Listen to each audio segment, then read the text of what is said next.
महाराष्ट्र अंधश्रद्धा निर्मूलन समितीच्या मुखपत्र असणाऱ्या अंधश्रद्धा निर्मूलन वार्तापत्राच्या रौप्य वर्षाच्या निमित्ताने आयोजित केलेलं हे दुसरं अंधश्रद्धा निर्मूलनाच्या साहित्य संमेलनाचे अध्यक्ष आदरणीय डॉक्टर राल साळुंखे सर, या संमेलनाचे उद्घाटक भाषा अभ्यासक तज्ज्ञ पद्मश्री डॉक्टर गणेश देवी सर, या संमेलनाचे स्वागताध्यक्ष ॲडव्होकेट के डी शिंदे, संपादक आरडे सर, महाराष्ट्र अंधश्रद्धा निर्मूलन समितीच्या राज्याच्या उपाध्यक्षा आणि तत्त्वज्ञान आणि लोकसाहित्याच्या अभ्यासिका माननीय भवाळकर मॅडम, माझे सर्व सहकारी संपादक मंडळातले आणि संघटनेच्या राज्य पदाधिकारी असणारे आणि उपस्थित महाराष्ट्रातनं, पश्चिम दक्षिण महाराष्ट्रातनं आणि सांगली जिल्ह्यातनं मोठ्या संख्येने आलेल्या सगळ्या भावा बहिणींनो, अंधश्रद्धा निर्मूलनाचा विचार हा स्वतंत्रपणे मांडायची गरज आहे आणि त्याच्याबद्दलचं चिंतन, त्याच्याबद्दलचा उहापोह करण्यासाठीचा कृती कार्यक्रम महाराष्ट्रामध्ये पुढे नेण्याची गरज आहे. हे जे 3 दशकापूर्वी चर्चा सुरू झाली त्याला निमित्त ठरलं बी प्रेमानंदांचा महाराष्ट्रातला दौरा. 82 आणि 84ला 2 टप्प्यामध्ये बी प्रेमानंदांना महाराष्ट्रातल्या आपल्या काही समविचारी मित्रांनी, संघटनांनी, संस्थांनी निमंत्रित केलं होतं आणि महाराष्ट्रातल्या जवळपास सर्व भागांमधनं त्यांचे चमत्कार सादरीकरणाचे कार्यक्रम केले गेले. त्यावेळेला मिळालेल्या प्रतिसादातनं महाराष्ट्रातल्या आपल्या अनेक सहकाऱ्यांना, मित्रांना असं वाटलं की हा एक विषय आहे, हा एक मुद्दा आहे, हा एक प्रश्न आहे, त्याच्याबद्दलचा जनसंवाद वाढवायची गरज आहे.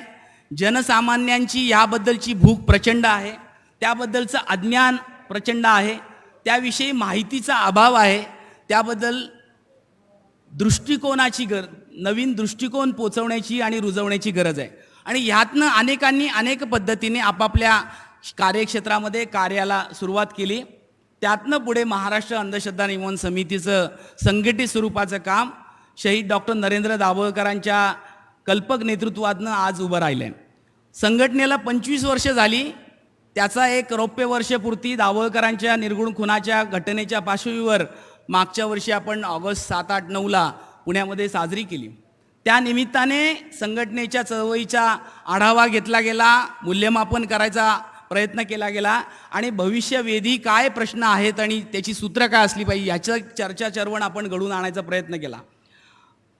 अंधश्रद्धा निर्मूलनासाठी देवावर आणि धर्मावर फुली मारूनच काम करायला पाहिजे, ही आपल्या मित्रांची, समविचारी, विवेकी, वैज्ञानिक दृष्टिकोन मांडणाऱ्या आणि रॅशनलिस्ट असणाऱ्या भारतातल्या आणि जगातल्या लोकांची जी काही खुणगाट आहे त्याच्यापेक्षा परे, त्याच्यापेक्षा वेगळं असं या भारतीय कसावर आधारित विवेकवादाचं मत आहे. आणि ते महाराष्ट्र अंधश्रद्धा निर्मूलन समिती समाजाशी त्याबद्दलचा सुसंवाद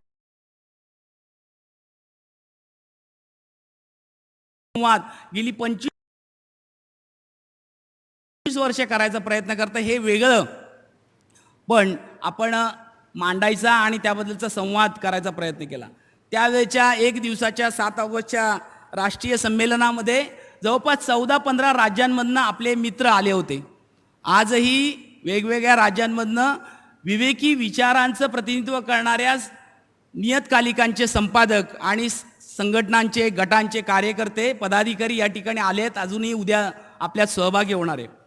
त्या अर्थाने अंधश्रद्धा निर्मूलनाचं हे देखील एक प्रातिनिधिक स्वरूपाचं मराठीतलं अंधश्रद्धा निर्मूलनाचं राष्ट्रीय संमेलन आपल्याला म्हणून घेता येऊ शकेल, कारण देशातल्या वेगवेगळ्या राज्यांमधल्या नियतकालिकांचे प्रतिनिधी त्याच्यात सहभागी होत आहेत. मला असं सांगावंसं वाटतं की अंधश्रद्धा निर्मूलनाची चळवळ सुरू झाली, संघटित काम सुरू झालं, भाषण करणं आणि बुवाबाजी चमत्कारांचं सादरीकरण करणं आणि त्याच वेळेला संघर्षाचा भाग असणाऱ्या बाबाबुवांना आव्हान देणं, त्यांचा भांडाफोड करणं, त्यांचा पर्दाफाश करणं आणि शक्यतेनुसार त्यांच्यावर कायदेशीर कारवाई करायचा प्रयत्न, हे जे मूलभूत काम अंधश्रद्धा निर्मूलन समिती म्हणून सुरू झालं त्याला अधिक सघन असा वैचारिक पाया आहे, आधार आहे. तो काय आहे, त्याच्याबद्दलचे तपशील काय आहेत, त्याचे संदर्भ काय आहेत, त्याचे पूर्वसुरी काय, कोण आहेत आणि आजच्या वर्तमानातलं त्याच्याबद्दलचं चिंतन आणि भाष्य काय आहे हे मांडण्यासाठी चळवळीला एका मुखपुत्राची विचारपत्राची गरज जाणवायला लागली. आणि 90 पासून साधारणपणे कवडसे आणि नंतर अंधश्रद्धा निर्मूलन वार्तापत्र या नावाने अंधश्रद्धा निर्मूलन चळवळीचं एक मुखपत्र महाराष्ट्रामध्ये सुरू झालं. त्याचा सगळा पट या ठिकाणी आपल्याला दस्तऐवज स्वरूपात आपल्याला उपलब्ध आहे. हे 25 वर्षाच्या संघटनेचं जसं आवर्तन पूर्ण झालं तसं वार्तापत्र अंधश्रद्धा निर्मूलन वार्तापत्र ह्या नियतकालिकाचं देखील 25 वर्ष पूर्ण होत आहेत. कुठलाही खंड न पडता नियमितपणे हे मासिक निघालेलं आहे. एखादं मासिक चालवणं, ते वर्धिष्णू ठेवणं, त्याच्यामधल्या आशयासह त्याच्या एकूण कालसुसंगततेवर अधिक फोकस ठेवणं, लोकांना ते वाचनीय वाटणं आणि उपयोगी वाटणं, मार्गदर्शक ठरणं हे इतकं सोपी गोष्ट नाही. पण यामधल्या आपल्या अनेक सहकाऱ्यांनी जे संपादक म्हणून कार्यरत राहिले, व्यवस्थापकीय जबाबदाऱ्या त्यांनी सांभाळल्या आणि त्याला अर्थकारणाची जोड देण्याचं काम देखील कार्यकर्त्यांनी केलं. त्यांनी ते समर्थपणे सांभाळलं म्हणून आज अंधश्रद्धा निर्मूलन वार्तापत्र हे वर्धिष्णूपणे 25 वर्ष पूर्ण करत आहे. ही अंधश्रद्धा निर्मूलनाच्या चळवळीचं महाराष्ट्र अंधश्रद्धा निर्मूलन समिती म्हणून अतिशय आनंदाची आणि अभिमानाची गोष्ट आहे. चळवळीचं मुखपत्र म्हणून आपण त्याच्याकडे बघतो आणि त्यामध्ये लिहून येणारं छापून येणाऱ्या गोष्टी या अधिकृतपणे चळवळीतले कार्यकर्ते आपापल्या ठिकाणी मांडतात. त्यांना त्या निमित्ताने एक वैचारिक मार्गदर्शन मिळतं. काही ताज्या घटनांसंदर्भातलं काय प्रवक्तेपण आपण करायचं याच्याबद्दल देखील त्यांना त्यातनं बऱ्याच गोष्टी समजून घ्यायला मदत होत असते. या अंधश्रद्धा निर्मूलन वार्तापत्राच्या ह्या 25 वर्षाच्या संचिताचं 3 खंडांमध्ये 15 पुस्तकातनं या ठिकाणी आपण लोकांना ते साहित्य उपलब्ध करून देतोय 3 टप्प्यामध्ये. त्याचं पहिलं खंडाचं प्रकाशन या ठिकाणी आपण आपल्या मान्यवरांच्या हस्ते करणार आहोत. पण हे सगळं घडवण्यामध्ये जे संपादक मंडळातले आपले सगळे सहकारी आणि त्यांचं नेतृत्व करण्यासाठी पुढाकार घेणारे प्रभाकर नानावटी सर हे देखील आपल्याशी बोलणार आहेत. त्यामुळे त्यातनं त्याचे तपशील आपल्याला नक्की समजतील. पण या निमित्ताने साहित्य संमेलन जे घेतोय त्याचा देखील जरा विचार करायला पाहिजे. अनेक क्षेत्रांमधल्या लोकांच्या कामाच्या पुढे नेण्यासाठी साहित्य संमेलन घेतली जाणं हे आपल्याकडं मोठ्या प्रमाणात घडताना दिसतंय. महाराष्ट्रात आज जवळपास 700-800 साहित्य संमेलनं छोट्या मोठ्या पातळीवर घडत असतात आणि त्यामध्ये अनेक लोक सहभागी होत असतात. त्याचं आयोजन करण्यासाठी त्या ठिकाणची माणसं खपत असतात. अंधश्रद्धा निर्मूलनाचं साहित्य संमेलन घेण्याची गरज किंवा त्याबद्दलचं आपला प्रयत्न ठेवण्याची 2 हेतू मला सांगाविषयी वाटतात. एक तर महाराष्ट्र अनिसं म्हणून काम करणाऱ्या कार्यकर्त्यांना आपापल्या ठिकाणी अशा स्वरूपाचा काही वैचारिक वादसंवाद घडून आणल्यामुळे आपल्या कार्यकर्त्यांना आणि समाजातल्या विविध घटकांना एक वैचारिक दिशादिग्दर्शन मिळण्याला मदत होते. ही गरज वाटते आणि त्यासाठी साहित्य संमेलनांचं औचित्य आहे. पण तेवढंच पुरेसं नाही. म्हणून साहित्य संमेलन म्हणून ज्या गोष्टी व्हायला पाहिजे, विचार जागर एका बाजूला जसं व्हायला पाहिजे तसं साहित्याच्या वाचनाचं संस्कृतीला देखील प्रोत्साहन दिलं गेलं पाहिजे. तो देखील आपण प्रयत्न करतोय. ग्रंथ विक्री करण्यामध्ये अंधश्रद्धा निर्मूलनाच्या चळवळीतल्या कार्यकर्त्यांचा मोठा पुढाकार आहे. अनेक शाखा मला माहिती आहेत की ज्यामध्ये त्यांनी विक्रम याबद्दलचे केले आहेत. वर्षाला 1 लाख, 2 लाख, 3 लाख, 5 लाख रुपयापर्यंतची साहित्य एकेका शाखांनी विक्री केली आहेत वर्षभरात. आणि त्या निमित्ताने वाचन संस्कृती वाढवण्याचा, प्रोत्साहित करण्याचा प्रयत्न केला आहे. आणि समाजातल्या वाचणाऱ्या, संवेदनशील असणाऱ्या, अधिक जबाबदार असणाऱ्या घटकांना विचार दिग्दर्शन त्यातनं मिळवून देण्याचा प्रयत्न केला आहे. आज अनेक शाखांमधले कार्यकर्ते असे मला सांगत असतात की आमच्याकडे त्या ठिकाणची वाचनाची आवड असणारे कार्यकर्ते, व्यक्ती, नागरिक हे पुस्तकाची मागणी करतात. विशिष्ट पुस्तकं आम्हाला मागवून द्या, आम्ही ते घ्यायला तयार आहोत, त्याचा जो काही खर्च आहे आम्ही द्यायला तयार आहोत. या स्वरूपाची एक यंत्रणा अंधश्रद्धा निर्मूलनाच्या चळवळीतल्या कार्यकर्त्यांच्या माध्यमातून वाचन संस्कृती वाढण्याबद्दल, ग्रंथ वितरण होण्याबद्दल आणि ते वाचलं जाऊन त्याच्यावर चिंतन होण्याबद्दलची विकसित व्हायला मदत होते. त्यामुळे साहित्य संमेलन हे घडवून आणणं हे त्याचा एक भाग आहे असं मला वाटतं. त्यासोबत या निमित्ताने अंधश्रद्धा निर्मूलनाच्या साहित्याचा इतर साहित्यावर काही परिणाम झाला आहे का? बऱ्या वाईट अर्थाने, आणि इतर साहित्य जे समाजात घडत असतं, निर्माण होत असतं, मांडलं जात असतं, प्रस्तुत होत असतं, त्याचा अंधश्रद्धा नियमाच्या चळवळीवर आणि साहित्यावर काही परिणाम झाला आहे का, याचा देखील एक उहापोह व्हायची गरज आहे. आणि तो वेगवेगळ्या टप्प्यांवर आपण घडवून आणला पाहिजे. हे देखील या साहित्य संमेलनाच्या आयोजनामागचा हेतू आहे असं मला वाटतं.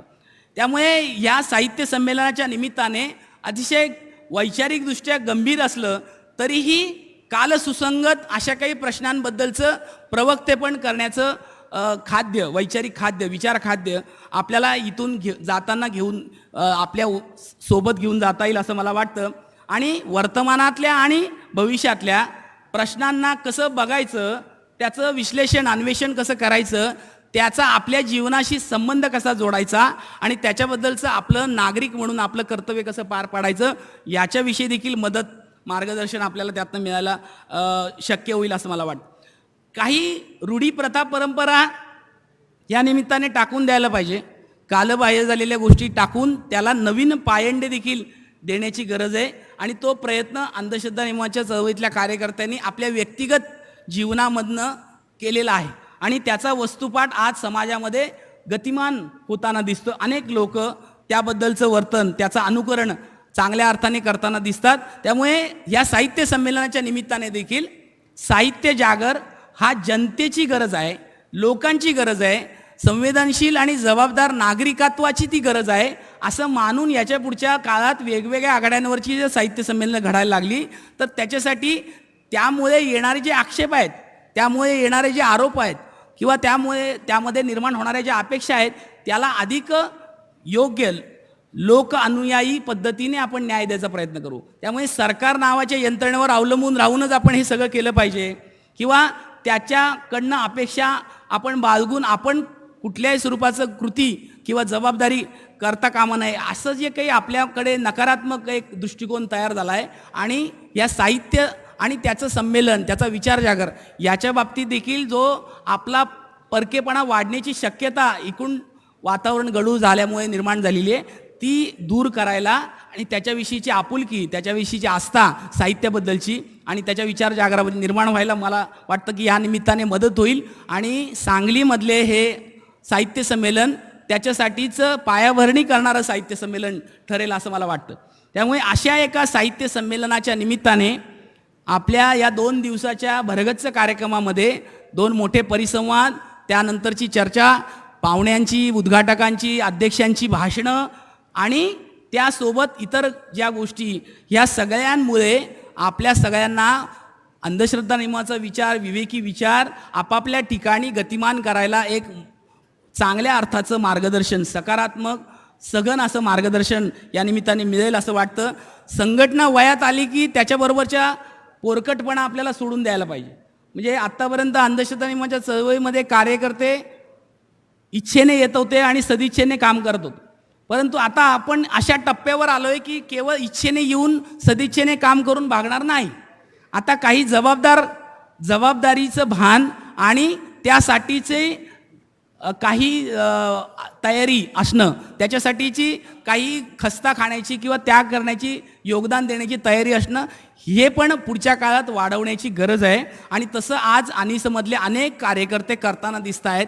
म्हणजे आत्ता मला असे निरोप येतात आणि कार्यकर्ते प्रत्यक्ष येऊन भेटून ते देण्याच्या आधीच त्या बातम्या माझ्यापर्यंत पोचल्या असतात की कार्यकर्त्यांच्या वाढदिवसाच्या निमित्ताने अंधश्रद्धा निर्मूलन चळवळीला काहीतरी मदत देत आहेत किंवा समाजातल्या अनेक चांगल्या कामांना आपापल्या ठिकाणच्या वाढदिवसाच्या निमित्ताने, स्वतःचा व्यक्तिगत वाढदिवस असो, लग्नाचा असो, मुलांचा असो, म्हणजे यातलं एक चांगलं उदाहरण या ठिकाणी बघायला मिळेल. आनंद बिराजदार नावाचा कार्यकर्ता आहे लातूरचा, जो आता सध्या उस्मानाबादला असतो, क्लास 1 ऑफिसर आहे, पण आपल्या मुलाच्या आणि मुलीच्या वाढदिवसाच्या निमित्ताने त्या वर्षाच्या काही महत्त्वाच्या मूलभूत प्रश्नाबद्दलचं एक विचार जागरण व्हावं म्हणून हस्तपत्र करून तो वाटतो मोठ्या प्रमाणात आणि त्यातनं लोकांना विचार दिग्दर्शन होतं. किंवा अनेक कार्यकर्ते, मला काल सुनील स्वामी भेटले, कोल्हापूर जिल्ह्याचे कार्याध्यक्ष, लग्नाचा 25वा वाढदिवस त्यांचा साजरा केला कार्यकर्त्यांनी, त्यांच्या माजी विद्यार्थ्यांनी, आणि त्यानिमित्ताने आंतरजाती विवाह केलेले सुनील स्वामी त्यांनी 50,000 रुपये 5 संस्थांना प्रत्येकी 10,000 रुपये मदत दिली. त्यात आनिसालाही दिली. आनिसाच्या या साहित्य संमेलनात 10,000 दिले आणि तिथल्या शाखेला पण 10,000 दिले.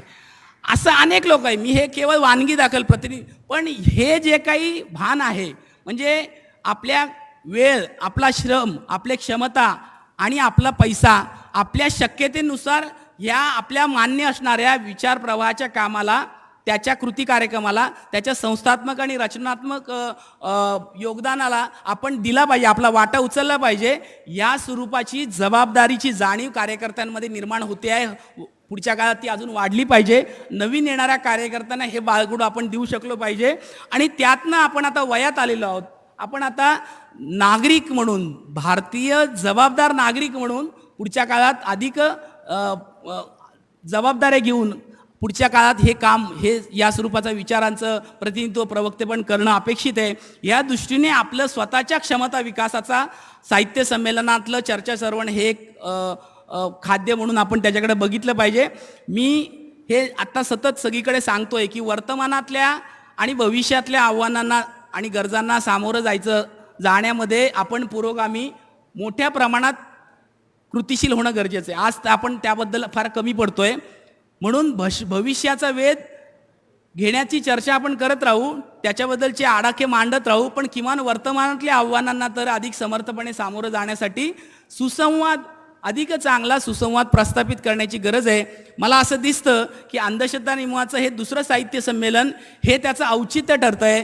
त्यामुळे या सभागृहात आलेले किंवा येणाऱ्यांमध्ये केवळ अंधश्रद्धा निर्मूलन संघटनेचे कार्यकर्ते नाही आहेत, तर अनेक समविचारी संस्था, संघटना ज्या आपण डाव्या पुरोगामी फुले-शाहू आंबेडकरी विचाराचं प्रतिनिधित्व करणारे आहेत, अशा संस्था, संघटनांमधले, पक्ष संघटनांमधले अनेक प्रमुख जबाबदार कार्यकर्ते, माध्यमांमधले अनेक मित्र या ठिकाणी सहभागी झाले आहेत, होणार आहेत. त्यामुळे त्या सगळ्यांच्याबद्दल देखील मी या निमित्ताने आनंद व्यक्त करतो.